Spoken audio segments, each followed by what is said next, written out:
Kroger Tender Ray Beef, no other beef so fresh can be so tender, presents Hearts in Harmony, transcribed. Say, take it easy, Mother. Don't fret and worry about what to serve as a special surprise dinner for the family. Just relax, 'cause here's the answer. It's Kroger Quality Beef. Man, oh man, talk about tastiness. Why, there's a world of delicious eating enjoyment packed into tender Kroger Quality Beef. Yes, it's tender, it's tasty, it's delicious. So there's just no doubt that Kroger Quality Beef will make your dinner a real banquet. A meal that's bound to have the folks at your house smiling and sighing in pleased satisfaction. You see, Kroger Quality Beef is carefully selected from the very best beef that's available on the market today. It's tender, it's tasty, and brimming with flavorful juices. And say, keep this in mind, too. Kroger Quality Beef is economically priced. That's right. It's a thrifty buy as well as a tasty buy. So visit your Kroger store and get delicious Kroger Quality Beef. And remember, Kroger Quality Beef is available only at your Kroger store. And it's the very best beef you can buy today. Get Kroger Quality Beef at your Kroger store soon. And now, Hearts in Harmony. In the administration building of one of the large airports in New York City, Penny Gibbs searches for a man just described to her by Professor Stuart Rogers. Finally, she sees him standing by a pillar and pushes her way through the crowd. The man sees her coming toward him, but makes no sign that he does until she calls out his name. Mr. Johnson. Mr. Johnson. Huh? Was someone calling me? I am Mr. Johnson. Oh, I'm very sorry. I don't mean to be rude, but I don't think I know you. Oh, yes, you do. I'm Penny Gibbs, and you followed me ever since I left Rossville. Well, I've been known to follow a pretty girl for several blocks, Miss Gibbs, but not for several hundred miles. Look, you can drop the act, Mr. Johnson. I've just been talking on the phone to your friend, Professor Rogers. Rogers? Professor Stuart Rogers. You worked with him when he was a member of the Federal Bureau, and you're still a member of the Bureau. Only, you're on vacation, and you're following me as a favor to the professor. Oh, my. You know a lot about me, don't you? Well, I know what Professor Rogers told me on the phone a few minutes ago. And, he wants to tell you something about me. He does? Mm-hmm. When? Right now. He's holding the phone. Yeah? He's on the phone now? Calling from Rossville. It's that booth right over there. Come on, please. You know, Miss Gibbs, this is the most unusual pickup. Mr. Johnson, I told you that you could drop the act. I know who you are and what you're doing. Well, you know that I'm enjoying this little joke? Well, you can enjoy talking to Professor Rogers then. And then maybe you'll realize that I know what I'm talking about. And that this isn't a little joke. Come on now, here's the phone. Thank you. Now, who's this fellow I'm going to talk to? Professor Stewart? Professor Rogers. Stewart's his first name, and you know it. Now go ahead, talk to him. All right, Miss Gibbs. But believe me, I don't know what this is all about. Hello? Hello, Harry? Yeah? Oh, good. She found you all right. What is this, a gag? No, it's not. Listen, could you hear what you're saying? Yeah, but I can fix that in just a minute. All right. Oh, excuse me, Miss Gibbs, but this professor friend of yours says it's drafty where he's sitting, so maybe if I close the door of this telephone booth... Oh, yes, of course. You go right ahead. I'll be out in a minute, but don't go away. Hello, Stewart. Can you talk now, Harry? Yeah, what's the matter? Why did you tip this girl that I was following her? Because I just found out where she's leading you, and I don't want her leading you there. What do you mean? I mean she's on her way to see Arnold King. What? Arnold King. That's what I thought you said. Why, we've been looking for that smuggling, thieving murderer for years. Yeah. How do you know this girl is going to see him? Well, she went there to see him last week, and a friend of hers followed her there. Well, almost followed her there. That doesn't prove she went to see Arnold King. Well, it does if you know who this friend is and something about his background. He used to know some of the men in King's outer circle. He just remembered that where Miss Gibbs went last week was once pointed out to him as the place Arnold King was in hiding. Well, this is terrific, pal. I'll let your friend go her merry way in a little while and walk in right behind her with a whole army of men from the Bureau. No, Harry. That's something you can't do. Now, look, I know the address she's going to. Yeah? You've got to keep her from going there if you have to place her under arrest. Mm-hmm.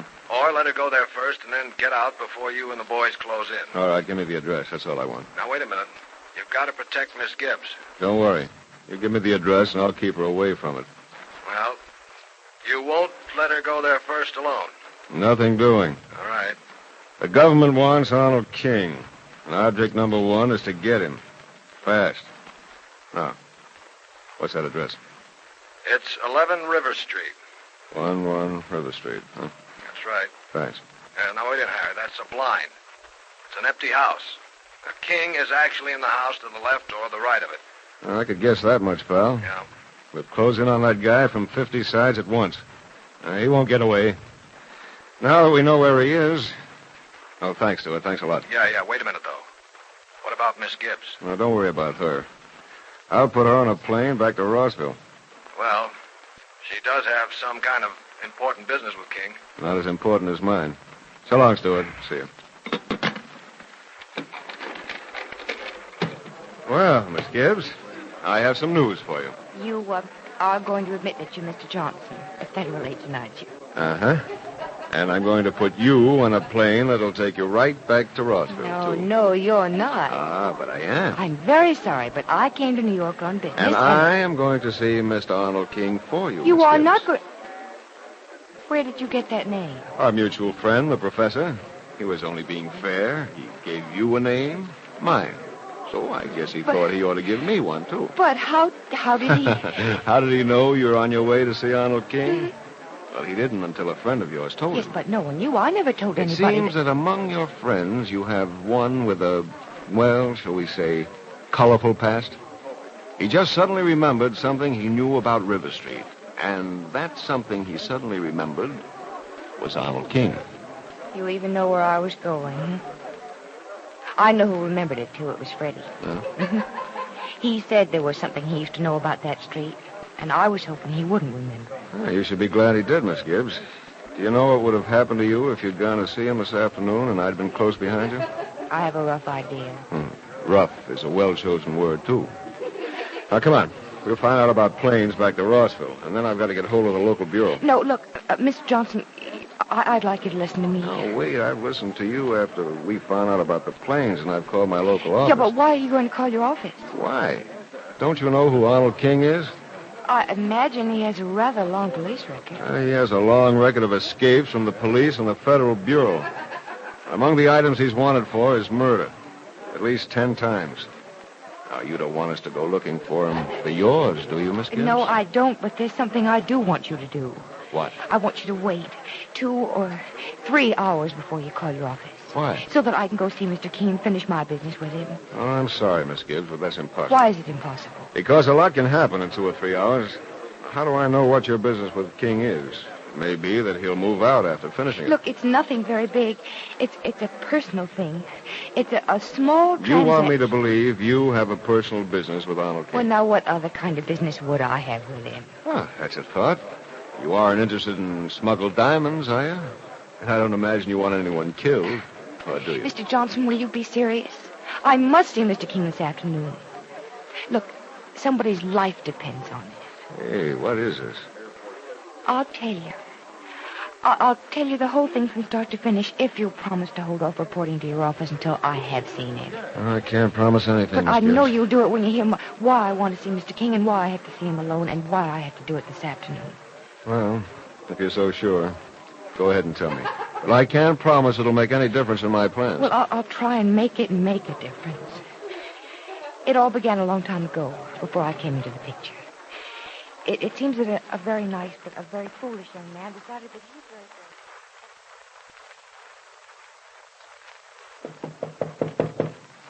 Come in. Good afternoon, Mr. King. Good afternoon, Miss Gibbs. You're looking lovelier this time than when you first paid me a visit. Or is my memory bad? I'm sure I don't know. That question was most unfair, forgive me. Won't you be seated? Oh, thank you. Pleasant trip? Yes, but we were a little delayed. We had to fly around a storm. Well, with the weather as it is, I hardly expected you today, Miss Gibbs. I was surprised when my man phoned and said you'd contacted him. I don't like delaying things either, Mr. King. I thought I'd come back and get it over with as soon as possible. Well, I'm at your service. You mean that you're ready to go through with it? That you're ready to keep your part of the bargain? Miss Gibbs, it comes close to annoying me when you doubt that I shall keep my part of the bargain. Someone been talking to you about me? Well, who would? Nobody knows I'm seeing you. Those men who followed you here last week had no conception of why they couldn't find you on number 11 next door. And they, of course, had no idea you were seeing me. No. And they didn't follow me again. I suppose you know that. No one has followed you here this time, Miss Gibbs. I see my warning was well taken. Mr. King, I had no intention of being followed the first time. Those two followed me against my orders. This time, I assure you, they've behaved themselves. I like people who behave. Yeah, but you seem nervous and anxious to get out of here. Well, I am impatient about getting our business attended to. You're sure it isn't just that you're uneasy in my company? Mr. King, to be perfectly frank with you, I really am not... Don't say it, Miss Gibbs. Your frankness says enough, and I like frankness. You brought money for me? Yes, I did. Here it is. How much? I think you can see that for yourself. The envelope's heavy and thick. If what is inside is all green. All of it. 10, 20, 30, 30. I had no idea you were worth so much money, Miss Gibbs. I would have been willing to settle for a lot less. Well, will you settle for what I've given you? Oh, but of course. You mean, don't you, am I going to give you what you want now that you've given me even more than I wanted? Mm-hmm. And will I get a receipt for the money? Oh, better than that. I'll give you this. Here's the note. The IOU you bought. Thank you. Now, wait a minute. I'll mark it paid. There we are. How's that? That's fine. But it's the only one. There's nothing else. Oh, there were a lot of them. I destroyed them all and put them all into one. It looked better that way. Yes, I suppose it did. Now about the rest of the bargain. Where is he? Not here. I didn't trust him enough to let him come here. He was just being broken in. Well, then you've never really used No, him. he was too slow to learn, too scared. I guess you want to see him right away, though, won't you? Yes, yes, I would. All right. He's at this address. And don't let the place scare you. It's a cheap rooming house on the other side of town. His name is Barry Smith. Who is Barry Smith? And why does Penny want to see him? Has Arnold King kept his bargain with Penny? Or does he know of Investigator Johnson and is sending Penny into a trap? Be sure to listen to the next dramatic episode of Hearts in Harmony. Ladies, it's really no problem at all to serve your family a top-notch, sure-to-please dinner. Why, it's as simple as adding 2 and 2. Just visit your Kroger store, step up to the counter, and get Kroger quality beef. The beef you can buy with confidence because it's the very best beef currently available. What a wonderful thrill for your family when you serve them a dinner featuring a tender, juicy steak or crusty brown roast beef. What a comfort to you to know that your dinner is not only nutritious and wholesome, but just the kind of dinner your folks were hoping for. Yes, you can be sure of delighting everybody when you serve Kroger quality beef, for it's carefully selected from the best grades of beef on the market today. So don't delay. Visit your neighborhood Kroger store for the finest beef values in town. But please keep this in mind. The only place in town that you can get deliciously tender and juicy Kroger quality beef is at your neighborhood Kroger store. And remember, too, Kroger quality beef, the very best beef that you can get right now, is priced for real thrift. Get some soon at your neighborhood Kroger store. Join us again tomorrow, same time, same station, for another thrilling transcribed chapter of Hearts in Harmony.